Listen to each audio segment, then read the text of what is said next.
What is good mga champion, and welcome back to another video.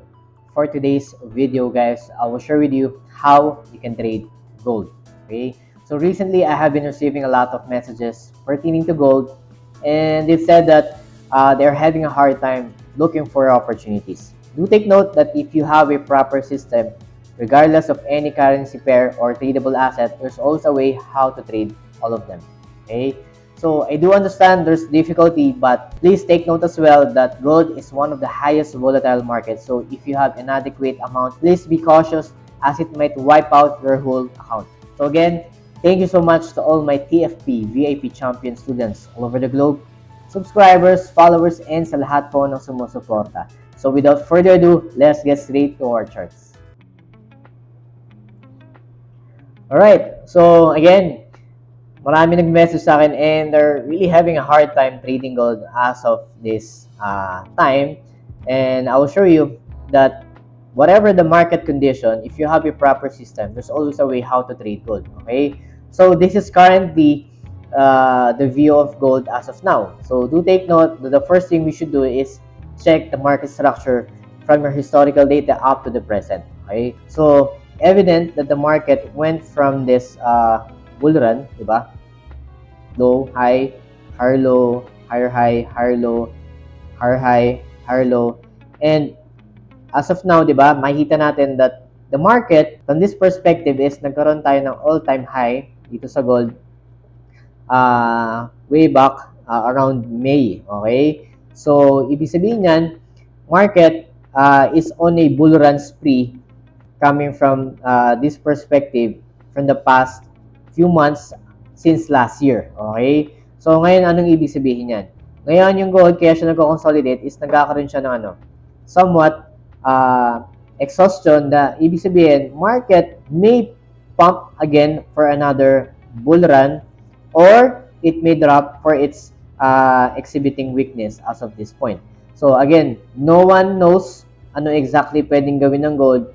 All are just speculations. And for us as a trader, we only look for opportunity hindi dahil pinipredict natin, but we're only being reactive. So, kailangan reactive lang tayo kaysa mag-predict tayo ano yung pwedeng gawin ng market. So, in that way, malalaman mo if ano yung pwede mong gawin, whether tumaas siya or bumaba. So, as a trader, we should only be reactive rather than more predictive.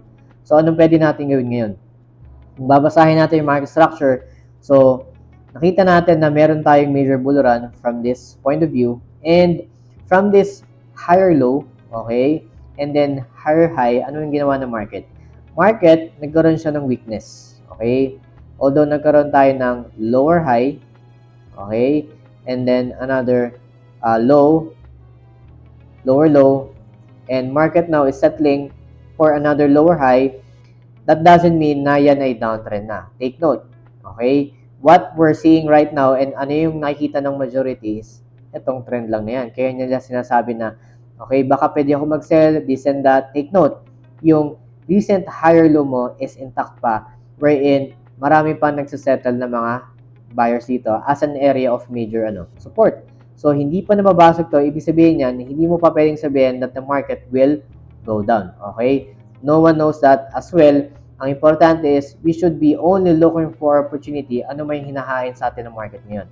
So, we all know na yung market ngayon is settling pa rin dito sa ating major support, even though nagkaroon na ng weakness, okay, from this point of view.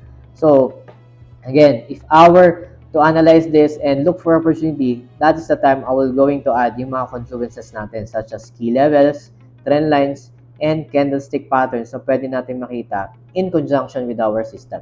Okay? So, anong gagawin ko ngayon? I will mark my key level of support and resistances, okay, in various time frames. Kasi bakit? I am on a higher time frame. It is a must na makita nyo muna yung market on a higher time frame, on a bigger picture, before you dive into a much lower time frame to look for a proper entry setup. Kasi bakit?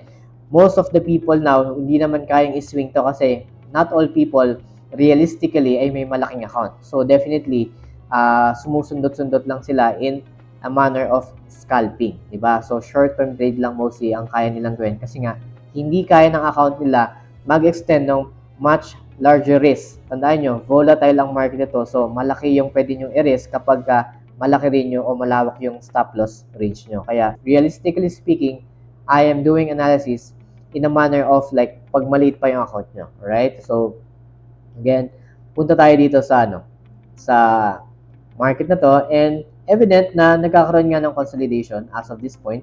Diba?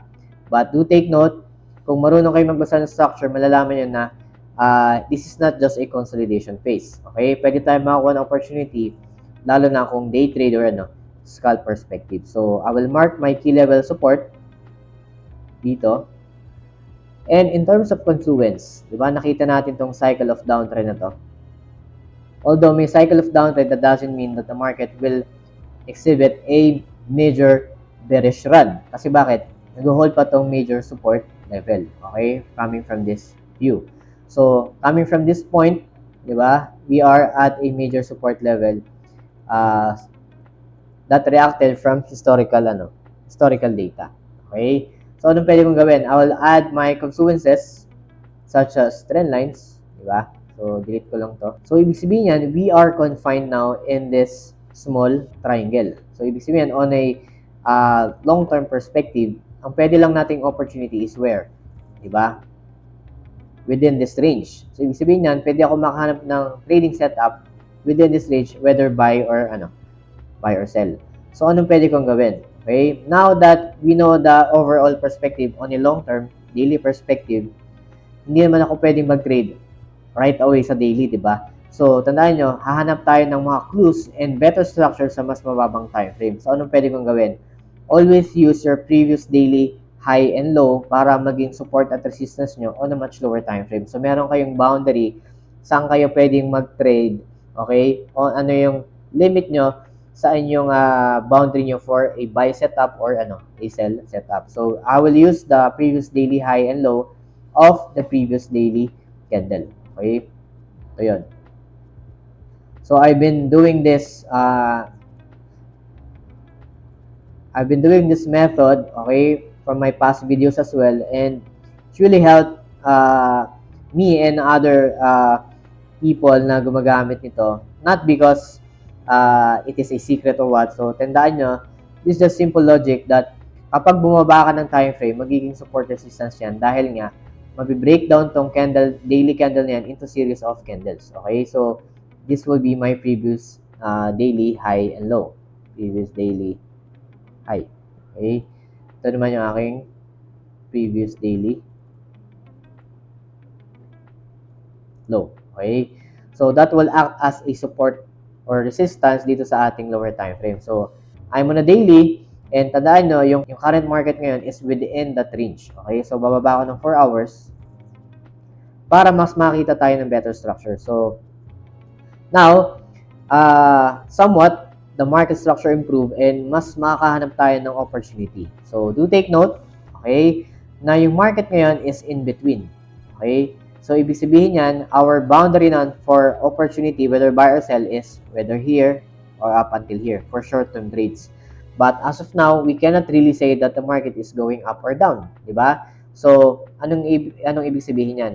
Hahanap lang tayo ng another confluences, mag-a-add tayo ng additional trend lines, whether yung ginagawan ba natin is a tradable setup or we still have to wait for the proper timing. Okay? So, I will add this confluence. So, based sa rules, di ba? On a buy setup, kailangan ko lang naman I am above horizontal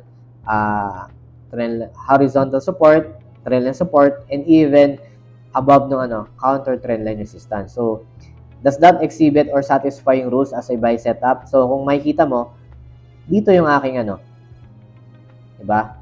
HPT zone as a buy sa perspective ng 4 hours. Okay? Ibig sabihin, on a day trade perspective, pwedeng ito yung maging buy area ko later on. Okay? Tandaan mo, wala pa dyan yung price, so hindi pa ako pwedeng mag-buy. Okay? So, yun yung sinasabi ko na you have to wait for the timing and you have to be disciplined enough na maghintay ka ng ng setup mo. Okay? So, the patience should be there and discipline as well. Okay? So, yan yung ating buy HPT on a 4-hour perspective.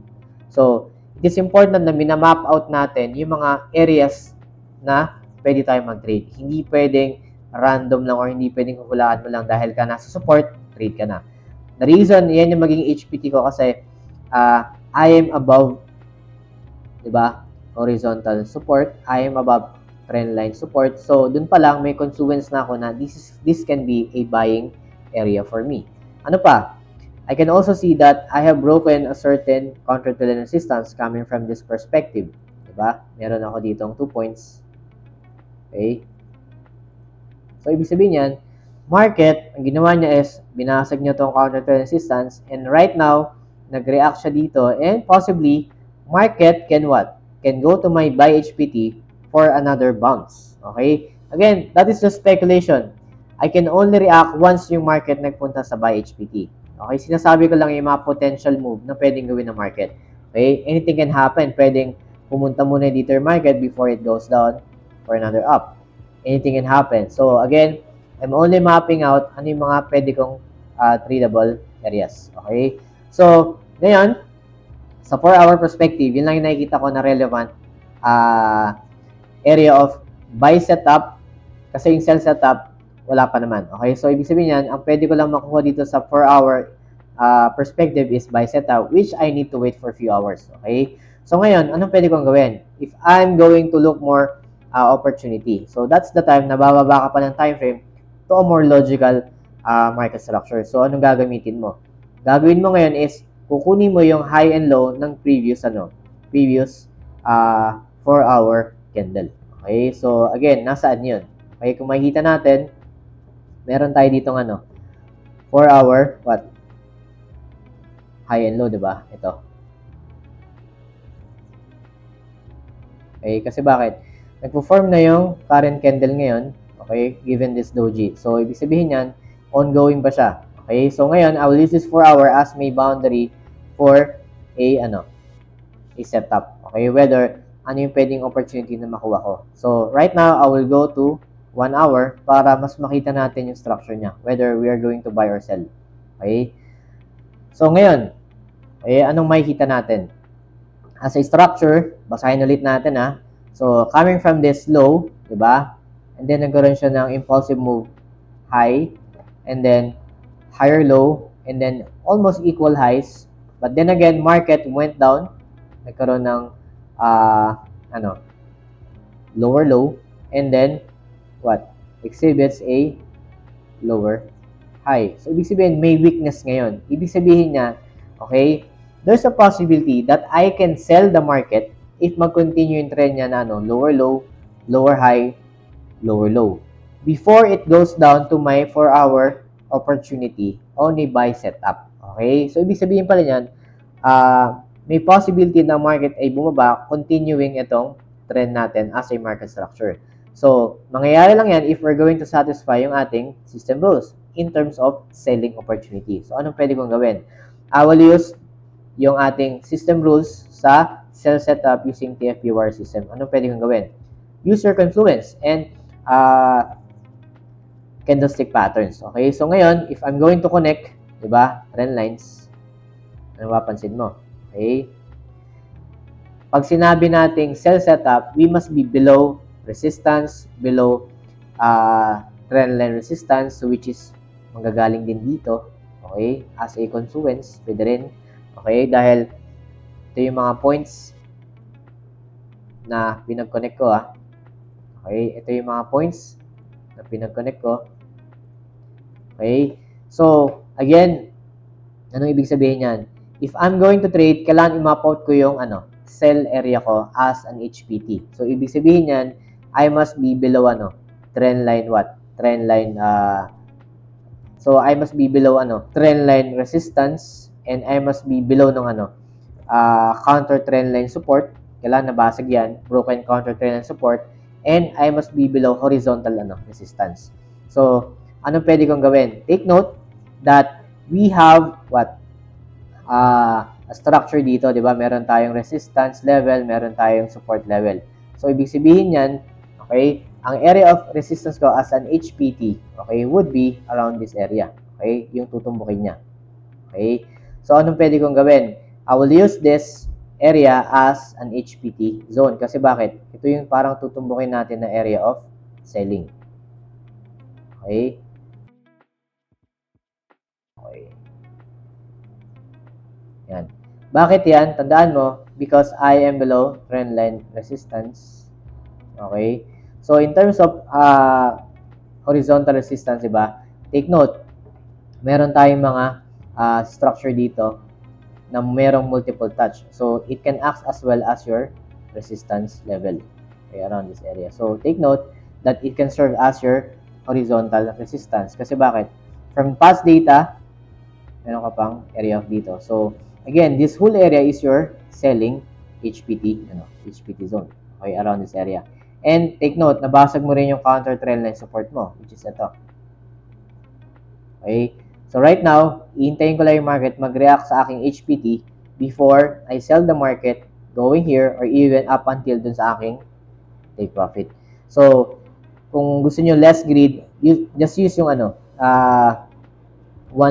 risk to reward ratio. Okay? So, ibig sabihin yan, yung aking resistance area, okay, or selling area for an HPT zone is ito.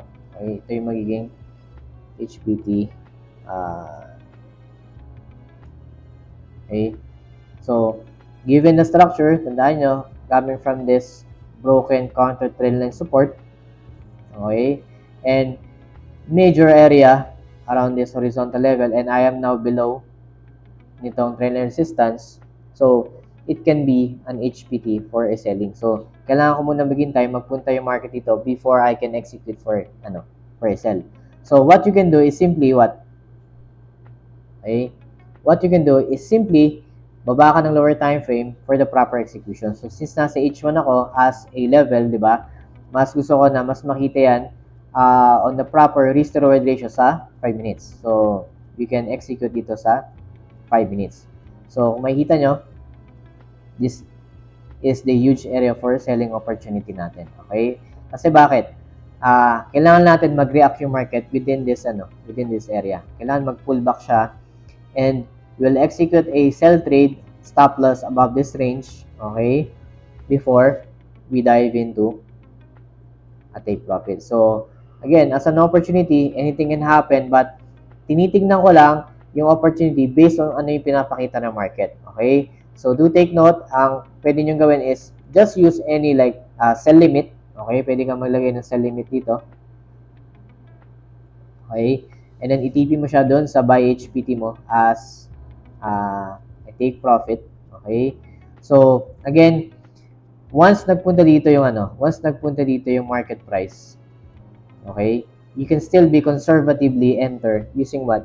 The same system rules. Okay? Kapag nabasag mo to, then saka ka mag-enter.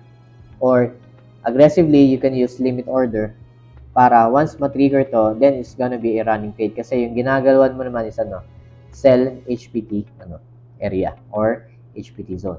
So again, this is just a simple idea on how you can trade gold based on market structure. Kasi kung makita natin, di ba, on a 4-hour perspective, may gap pa yung